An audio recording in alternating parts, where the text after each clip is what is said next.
स्कुलको साथी उहाँको यसो हेर्दाखेरि प्रोफाइल पिक्चर हेरेको त्यस्तो राम्रो थिएन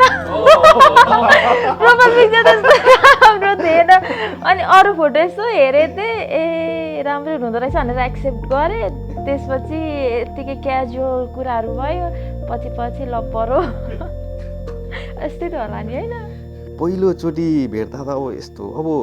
ऊ नेपालकै हुँदाखेरि चाहिँ अब भेटघाट भइरहने हुन्थ्यो केही हुँदैन त्यस्तो मतलब हुँदैन अब फर्स्ट टाइम अब नेपाल आउँदाखेरि चाहिँ अब म पनि अब काठमाडौँ आउनु पर्ने ऊ पनि यहाँबाट उहाँ जानुपर्ने होइन अब त्यो छुट्टै खालको थियो क्या अब त्यो कसरी भन्नु त्यो अब एकदम खतरा अब के भन्छ त्यसलाई होइन अब लाइफमा फर्स्ट टाइमै हो त्यो यति धेरै खुसी भएर आइयो होइन अब ठ्याक्क भेटघाट पनि भयो एकदम राम्रो भएको थियो होइन कहिले भन्नु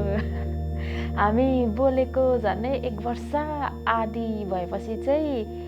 आई थिङ्क लाइक जब मैले जुन खोजिरहेको थिएँ नि एउटा त्यो पर्सनमा पर्सनालिटीहरू त्यही सबै म्याच भयो उहाँको अनि आज like he was the one बोल्नु थालेको लाइक 1.5 इयरसम्म पछि भनौँ न बिहा हुँदैछ होस् होइन अब सँगै अब अहिलेसम्म हामी अब हाम्रो लभ परेदेखि अहिलेसम्म सँगै छौँ होइन अब बिहेदेखि उता हामी अब जिन्दगीभर होइन एकअर्काको एकदम चाहिँ नि नजिक बसेर सँगै जिन्दगी कटाउन पाऊँ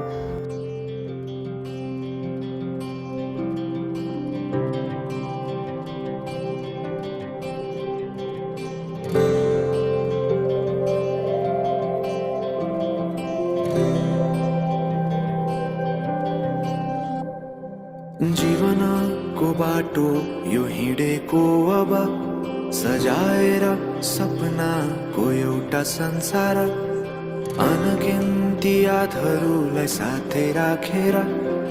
हाँसोले खुसीले घर सजाएर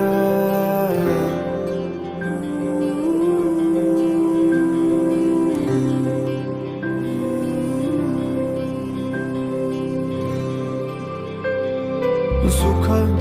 दुःख सुख सबै बाटेर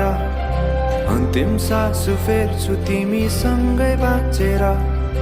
दिनहरू दुःखका नआउला भन्दिन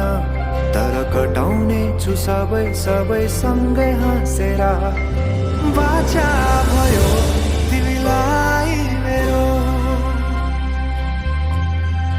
बाचा भयो तिमीलाई मेरो म श्री अमित रसाइली तिमी सुश्री मन्जु परियारलाई पवित्र विवाहको विधिद्वारा परमेश्वरको पवित्र उपस्थिति र उहाँको पवित्र मण्डलीको साक्षीमा जीवित रहन्जेल र मृत्युले हामीलाई अलग नगरेसम्म प्रेम गरेर हेरचाह गर्नेछु भनी प्रतिज्ञा सहित विवाह गर्दछु आमेन। म सुश्री मन्जु परियार तपाईँ श्री अमित रसाइलीलाई आजको रीति पवित्र विवाहको विधिद्वारा परमेश्वरको पवित्र उपस्थिति र उहाँको पवित्र मण्डलीको साक्षीमा जीवित रहन्जेल र मृत्युले हामीलाई अलग नगरेसम्म